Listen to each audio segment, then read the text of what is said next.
Good morning. It is the sixth Sunday of Lent, Palm Sunday, Passion Sunday. Thank you for joining us and welcome to the Church of the Holy Trinity. Paul said, "Let the same mind be in you that was in Christ Jesus." What is that like? What sort of mind was that? Who, though he was in the form of God, did not regard equality with God as something to be exploited. One can scarcely imagine such humility. But he emptied himself, taking the form of a slave, being born in human likeness. He humbled himself and became obedient to the point of death, even death on a cross. When Jesus came to Jerusalem, according to Mark, he rode on a borrowed colt. He went about the countryside on foot, but for the occasion of his entry into Jerusalem, he borrowed a colt. Then many people spread their cloaks, and others spread branches for him to ride over. They paved his way with cloth and branches. They shouted blessings. There is no report of fighting among his followers or with others. They did not attack others. There was no violence.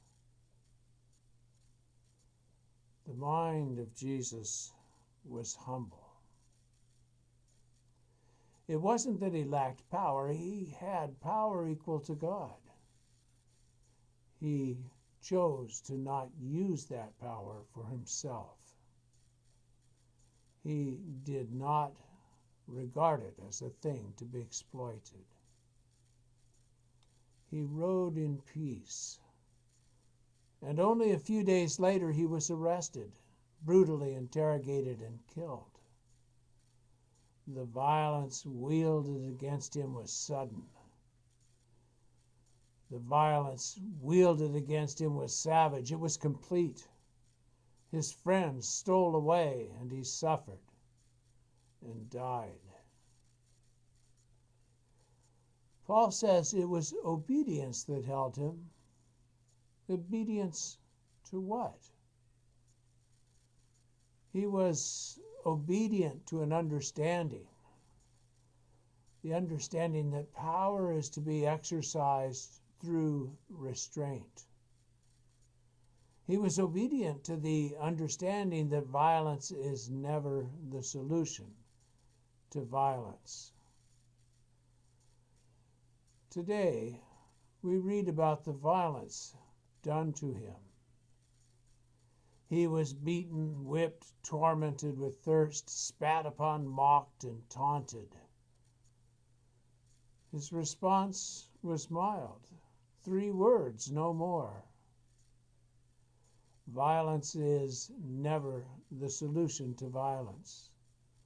Violence begets violence and transmits through the generations. How can it be brought to a stop?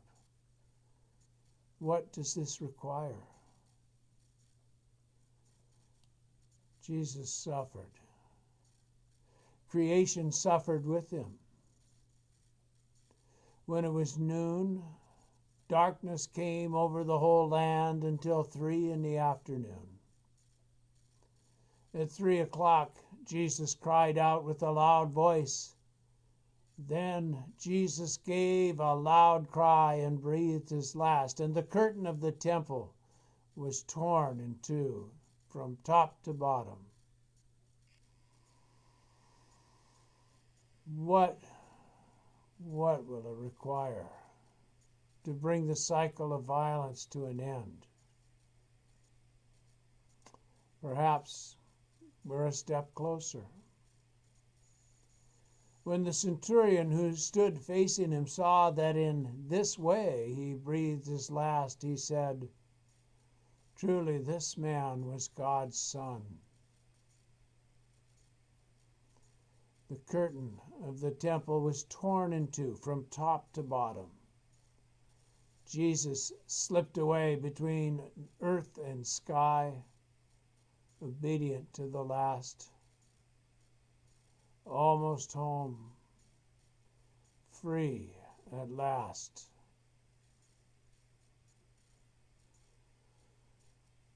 Here we are. We're beginning to emerge from a year of isolation and stress, a year of loss and death and fear, a year of insurrection and violence and deceit. We are beginning to emerge. It is good to see you. We are almost home. It is good that we are here.